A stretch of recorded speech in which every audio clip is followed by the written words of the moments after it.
पर खड़े होकर वापस नहीं आ रहा, कोई बच्चा नजर नहीं आया, कोई बच्चा नजर नहीं आया। बार बार माता पार्वती बच्चे को निहार रही और बच्चा चिल्ला रहा, बार बार पलट कर देखा जा रहा है।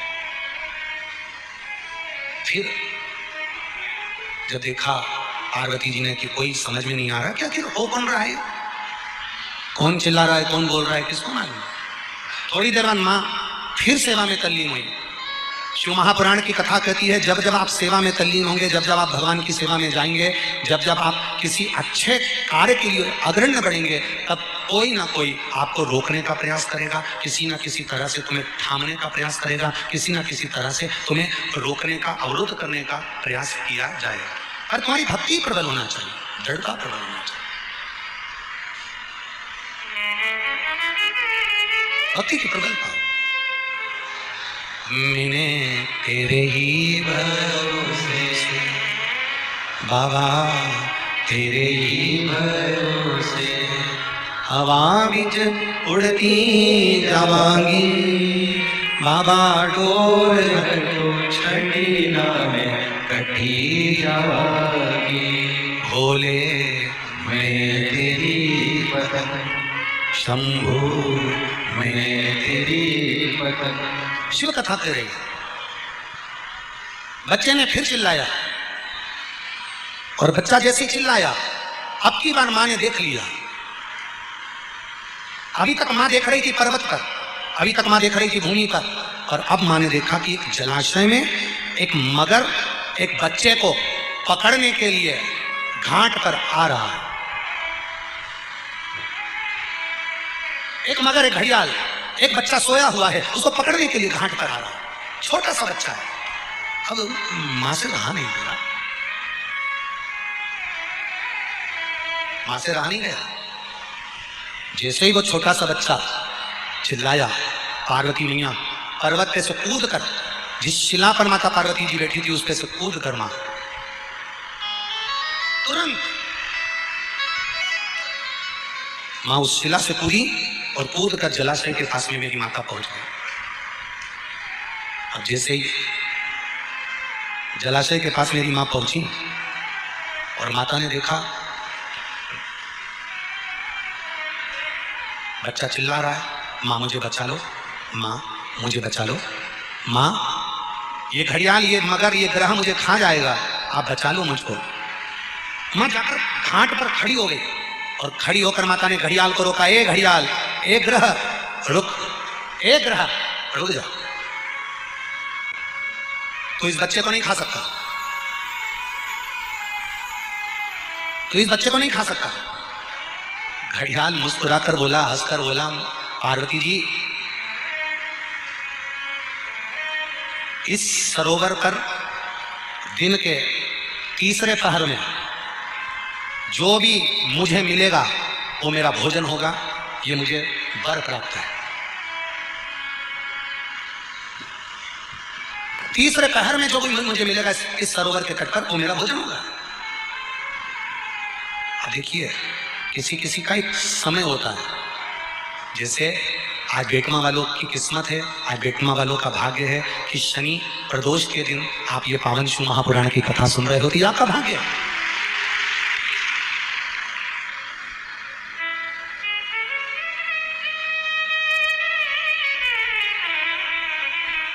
ये आपका भाग्य, ये आपका सौभाग्य है। कुछ किस्मत में लिखा होता है, कुछ भाग्य में लिखा होता है। अब एक ग्रह, तुम इस बच्चे को नहीं खा सकते। ग्रह कह रहा है कि दिन के तीसरे पहर में जो भी मुझे भोजन मिलेगा मेरे घाट पर मुझे खाना है, क्योंकि ये मेरा आहार है, ये मेरा भोजन है, मैं इसको खाऊंगा। नहीं नहीं, मां कहती है तुम इसे नहीं खा सकते, क्योंकि ये मुझे पुकार रहा है, ये मुझे आवाज दे रहा है, और अगर ये मुझे पुकार रहा है, मुझे आवाज दे रहा है, तो तुम कैसे खा सकते हो इसको, तुम खा नहीं सकते। पार्वती जी कहती हैं तुम इस बच्चे को छोड़ दो। ग्रह कहता है ये बच्चा कौन है, तुम्हें मालूम है क्या, किसकी संतान है, तुम्हें मालूम है क्या। एक बहुत सुंदर संवाद ब्रह्मवेत्ता पुराण का है आज शनि प्रदोष के दिन आप लोगों को थोड़ा स्मरण में ला दूं। किसी भी चीज का उद्यापन करो, 16 सोमवार का उद्यापन करो, चाहे तुम शुक्रवार का उद्यापन करो, चाहे तुम सोमवार का उद्यापन करो, चाहे तुम एकादशी का उद्यापन करो, चाहे तुम प्रदोष का उद्यापन करो, चाहे तुम जिस भी व्रत का उद्यापन करो, शिव महापुराण की कथा कहती है अपने घर के लोगों को गिनने से पहले बाहर के लोगों को गिनना जरूरी है। थोड़ा ध्यान देना। और आप लोग क्या करते हो? उद्यापन में सबसे पहले अपनी जेठानी को गिन लिया, इसको गिन लिया, उसको गिन लिया, उसको गिन लिया। और शिव महापुराण की कथा कहती है जेठानी तो तुम्हारे यहाँ का भोजन करेगी क्योंकि रिश्तेदार है, ननन तुम्हारे यहाँ का भोजन करेगी क्योंकि रिश्तेदार है, तुम्हारी देवरानी भोजन करेगी क्योंकि रिश्तेदार है, तुम्हारी चाची सास भोजन करेगी क्योंकि रिश्तेदार है, तुम्हारी काकी सास भोजन करेगी क्योंकि रिश्तेदार है। जब हम उद्यापन में दूसरे को गिनते हैं और उसको कुछ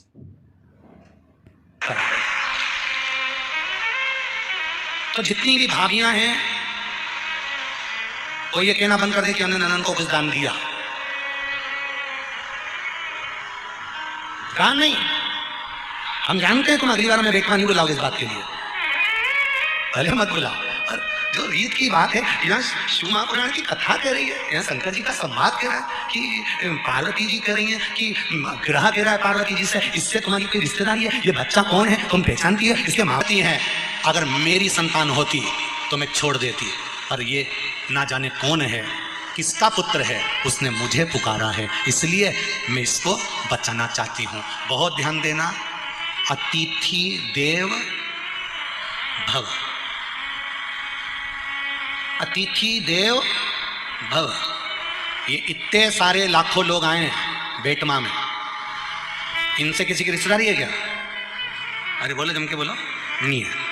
कोई इनको पहचानता है कि कहां से आ गए? कोई ट्राली में बैठ के, कोई ट्रक में बैठकर, कोई गाड़ी में बैठकर, कोई मोटरसाइकिल में बैठकर, किसी से कोई रिश्तेदारी नहीं है। पर बेटमा में आए हैं और बेटमा के एक व्यापारी ने भी, बेटमा के एक व्यक्ति ने भी, बेटमा का एक व्यक्ति ने भी अगर इनको एक गिलास पानी भी पिलाया है तो समझ लेना तुमने अपने वाले को पिलाया तो ये सोच के पिलाया कि मेरी मौसी है, मेरी काकी है, मेरी बुआ जी है। पर पराये व्यक्ति को अगर हमने एक गिलास पानी भी पिलाया है, समझ लेना वो तुम्हारे खातों में करोड़ों का हो गया है। उसका फल कम नहीं हो सकता, वो करोड़ों का होगा, अधिकता का होगा।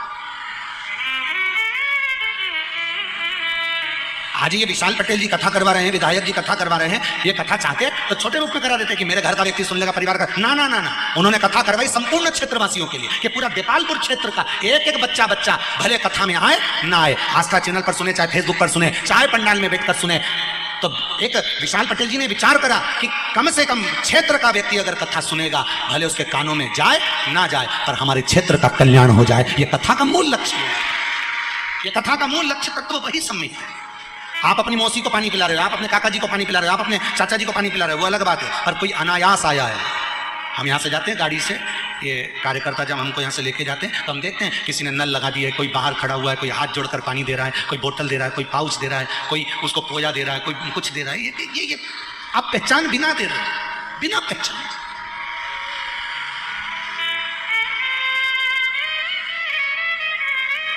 मिल रहा है उसको।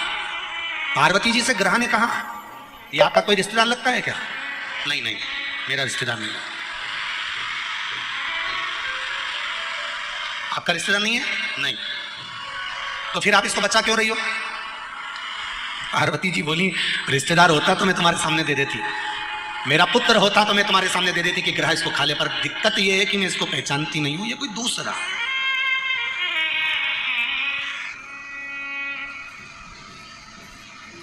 ये दूसरा है। ये उसी में का हाल है। एक महिला ड्राइविंग लाइसेंस बनवाने के लिए गई, गाड़ी चलाना सीख गई और ड्राइविंग लाइसेंस बनवाने गई। तो जो मैनेजर था, ऑफिसर था, उसने महिला से पूछा, एक तरफ तुम्हारा भाई है, एक तरफ तुम्हारा पड़ोसी है,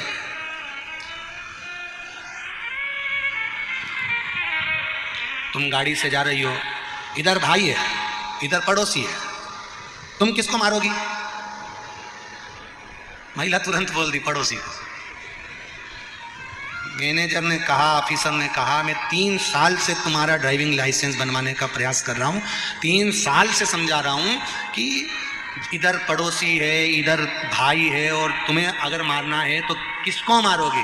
तुमसे 3 साल से कह रहा हूं कि ब्रेक मारूंगी ऐसा बोल, तो जब देखो जब पड़ोसी को मारूंगी बोलती है।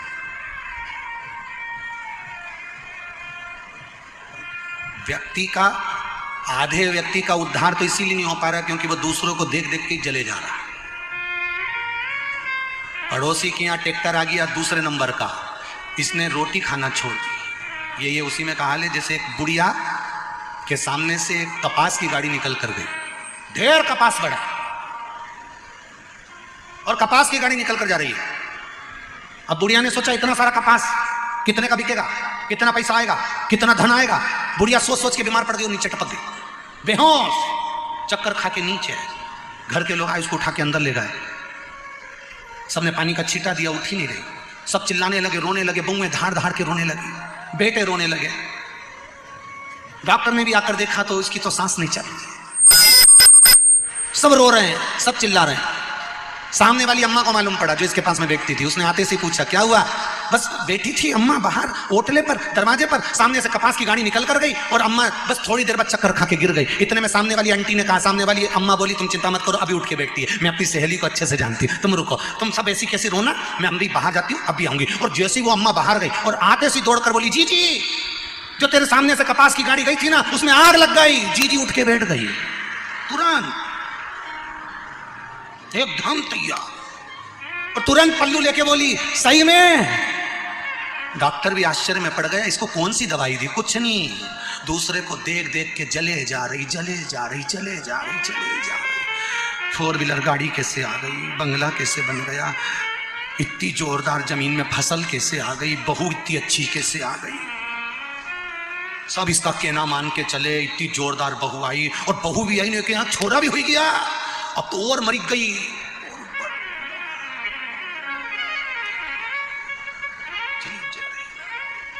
शिव महापुराण की कथा कर रही है, क्या किसको रोइए, बोलो बोलो बोलो, चादर तान के सोइए।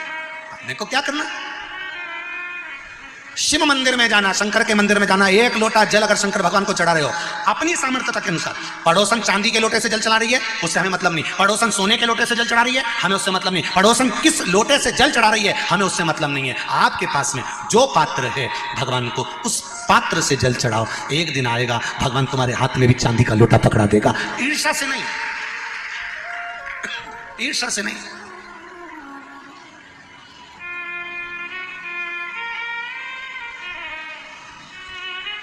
हमारी आदत है, हम शिव जी के मंदिर में जाते जाते भी हम थाली देख लेते हैं, इसकी पूजन की थाली में इतना सामान रखा है, मेरी थाली में तो कुछ है ही नहीं। अभी थोड़े दिन बाद जो होली हो जाए तो वो एक माता जी की पूजन होगी, शीतला माता की।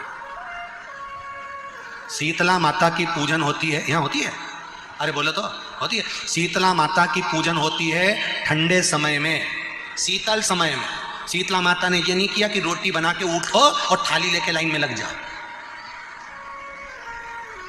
तुम देखना शीतला माता की पूजन करने लोग जाते ना शीतला सप्तमी, शीतला अष्टमी पे, बस 11 बजे तक तो रोटी बनाती रहेगी, सामान बनाती रहेगी। 1-1.5 घंटा में ठंडा हुआ, 12:30 बजे उठ के सीधे लाइन में लग जाएगी, जल्दी से पूजन करके सो जाऊंगी, काम खत्म। शीतला माता ने भी सोच लिया बस तूने मुझे बेवकूफ बनाया, अब रुक जा। 11 बजे तक भोजन बनाया, 10 बजे तक भोजन बनाया, 1 बजे रात को लाइन में लग गई पूजन करने के लिए। 1 बजे रात को न जाने किसने फैला दी कि 1 बजे रात को लग जाओ लाइन में, सुबह तक पूजन करके अपने घर आ जाओ, फिर आराम से आके सो जाओ। अब इतनी जल्दी क्या है भगवान के पूजन की? माँ की पूजन करने जा रहे हो, माता से लाड़ लड़ाने जा रहे हो, अपनी माता से अपने दिल की बात कहने के लिए जा रहे हो, अपने स्नेह की बात कहने के लिए जा रहे हो, तो धीरे धीरे प्रेमवश आनंद से माता की आराधना शीतल समय में, ठंडे समय में। ठंडे समय का मतलब है भीतर से ठंडे होकर, अपने भीतर से ठंडे हो। अब अपने भीतर तो ठंडा ही है ही नहीं ना, जल्दी जल्दी चलो। और आधी बहुत पतली खुशी है, और ये कितना बड़ा कपड़ा थाली पे ढाक ढुका के लाइन में खड़ी है। शीतला माता, शीतला माता, या हाथ में लोटा या हाथ में थाली। और इतनी देर में पड़ोसन निकल के बाजू में से जा रही थी और लोटा थोड़ा सा ढुल गया। अब यहाँ शीतला माता की पूजन करनी आई और ये हो गई चंद्र घंटा। लोटा जरा सा पानी का झलका, देख के नहीं चल सकती। ठंडा भोजन हाथ में, लोटा ठंडा पानी का, और अंदर अग्नि शीतला माता भी कह रही इसको अजान दो पहले, इसको क्या मतलब? भीतर से शीतल हुई, भीतर से ठंडे हुई है। चित्त वृत्ति मन जब भीतर से शीतल होगा, ठंडा होगा, तो मेरी शीतला माता, तुमने पूजन करा ना करा, मेरी शीतला माता प्रसन्न हो जाएगी। बस भीतर से शीतल हुई, ठंडे हुए भीतर से।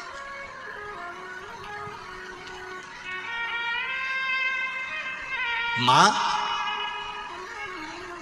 ग्रह कह रहा है, मगर कह रहा है, घड़ियाल कह रहा है, आप इसको बचाना क्यों चाहती हो? आपका क्या रिश्तेदार लगता है? आपका क्या पहचान वाला है? आपका क्या परिचित है? नहीं।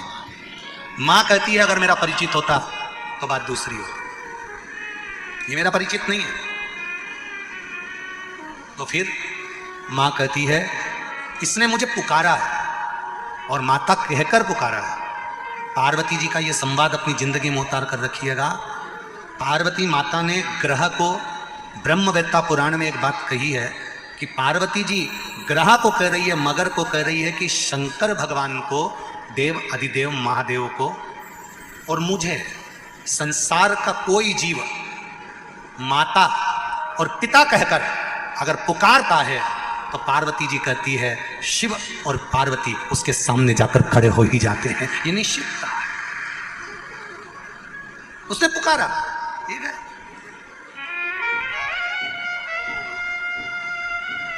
आप जिस भाव से पुकार, तब पार्वती जी, ग्रह कह रहे हैं कि यह बच्चा आपका पहचान वाला है? नहीं नहीं नहीं, माता पार्वती कहती मेरा पहचान वाला नहीं है, पर बचाना मेरा फर्ज है। जो पार्वती मैया कर रही है, देव अधिदेव महादेव को पिता मान लेता है। इसलिए आपने शिव महापुराण की कथा में सुना होगा, कभी भी सीहोर कुबेरेश्वर धाम पर आओ तो कुबेरेश्वर धाम पर यह मानकर आना कि आप अपने मायके जा रही हो, शिव पिता मानकर आना। और जो शंकर को पिता मानकर आ जाता है तो वो बेटी को खाली नहीं भेजता, झोली भर कर भेज देता है। वो खाली